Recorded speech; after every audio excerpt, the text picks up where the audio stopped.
Mula sa malawak na rolling hills, matatarik na bangin, mabatong baybayin, malinis na kapaligiran at tradisyonal na kulturang Ivatan, madalas itong ilarawan na parang isang malaking natural na postcard. Ayon sa 2024 census, 18,937 lamang ang populasyon ng mga Pinoy na naninirahan sa Batanes. Kaya ito ang may pinakamaliit na populasyon sa probinsya ng Pilipinas. Pero alam nyo ba na kapag mapabayaan ito ng gobyerno ay posibleng kuhanin ito at mapupunta sa kamay ng mga Chino? Kasaysayan, kababalaghan, politika, current events at iba pa. Huwag magpahuli, ating alamin, tuklasin dito sa Historiador Filipino. Panibagong usapin na naman tungkol sa teritoryo ng Pilipinas ang gumugulo ngayon sa rehiyon. Matapos ang matagal ng tensyon sa West Philippine Sea, ay isang nakakagulat na pahayag naman ang lumutang mula sa China. Ang Batanes daw, ang pinakahilagang lalawigan ng Pilipinas, ay dapat umanong mapabilang sa China. Pero gaano katotoo ang claim na ito? Opisyal na posisyon ba ito ng gobyerno ng China? Bakit ngayon lang ito lumalabas? At ano ang gagawin ng Pilipinas upang ipagtanggol ang Batanes?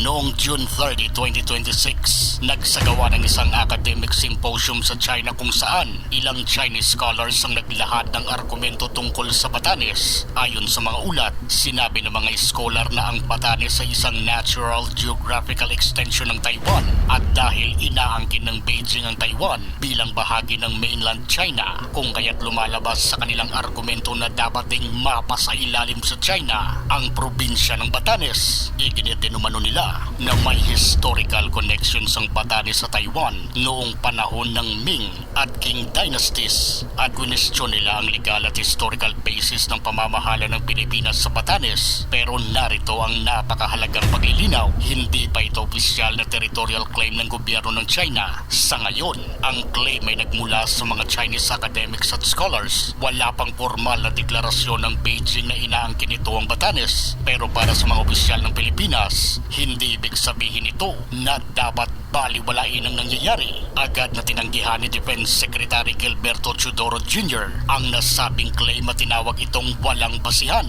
I mean, it's hindi nakapanipaniwala ngayon sa ating mga kababayan kung ito ay produkto ng sinasabi nilang mga scholars nila. Nakita mo naman kung anong klaseng pag-iisip ang ginagawa ng isang lipunan na kontrolado ng Communist Party of China. Ano pa kaya kung hayaan ng mundo na magkapoder sila sa buong mundo? Or dito na lang sa atin, mga ganitong klaseng tao na taliwas ang utak ang magpapatakbo.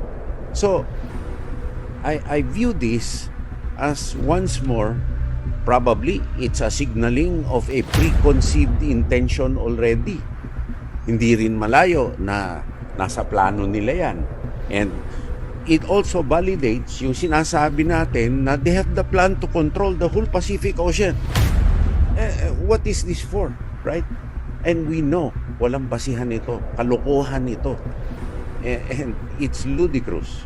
Ang National Security Council naman ay nagbabala na ang paulit-ulit na maling historical narrative ay maaaring gamitin upang lumikha ng kalituhan o isang bagay na sa kasalukuyan ay wala namang tunay na territorial dispute. Sa madaling salita, ito ang kinakakatakutan ng Pilipinas na magkaroon ng pagsisimula ng isang ideya. Pagkatapos ay paulit-ulit itong sasabihin, susundan ng mga artikulo, academic papers at public discussions hanggang sa paglipas ng panahon ay maaaring subukang palabasin na mayroon palang lehitimong territorial dispute. Ganito ang babala ng National Security Council. Ang isang baseless narrative ay maaaring maging claim. Ang claim ay maaaring gamitin dahilan para magkaroon ng presensya at ang presensya naman ay maaaring gamitin upang gawing normal ang pressure o coercion. Kaya para sa Pilipinas ay kailangang kontrahin agad ang maling naratibo epektibo para hindi na ito lumaki pa. Hindi ordinaryong grupo lamang ng mga isla ang Batanes. Dahil sa lokasyon ito ay mahalaga ang Batanes sa anumang posibleng krisis sa Taiwan. At nitong mga nakaraang taon ay naging mas aktibo rin ang military cooperation ng Pilipinas at Estados Unidos sa hilagang bahagi ng bansa. Noong 2026 balikatan exercises ay nag-deploy ang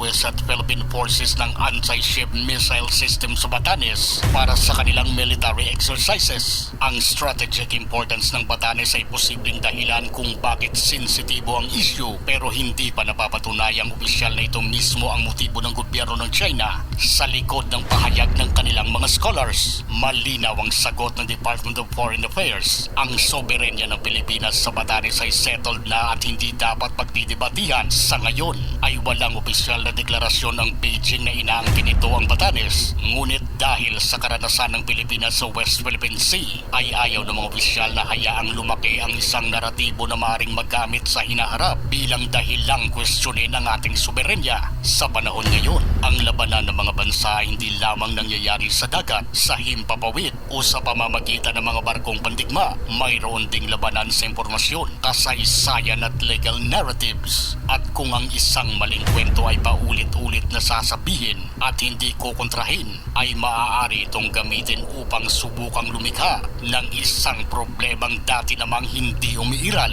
Ang isyu ng Batanes ay isang bagay na dapat bantayan, ngunit dapat din tayong maging maingat sa impormasyon. Sa ngayon ay hindi pa opisyal na inaangkin ng gobyerno ng China ang Batanes. Ang kontrobersiya ay nagmula sa mga pahayag ng ilang Chinese scholars, pero malinaw ang mensahe ng Pilipinas. Walang dapat pag-usapan, walang dapat paghatian, at walang dapat kwestiyonin. Ang Batanes ay bahagi ng Pilipinas.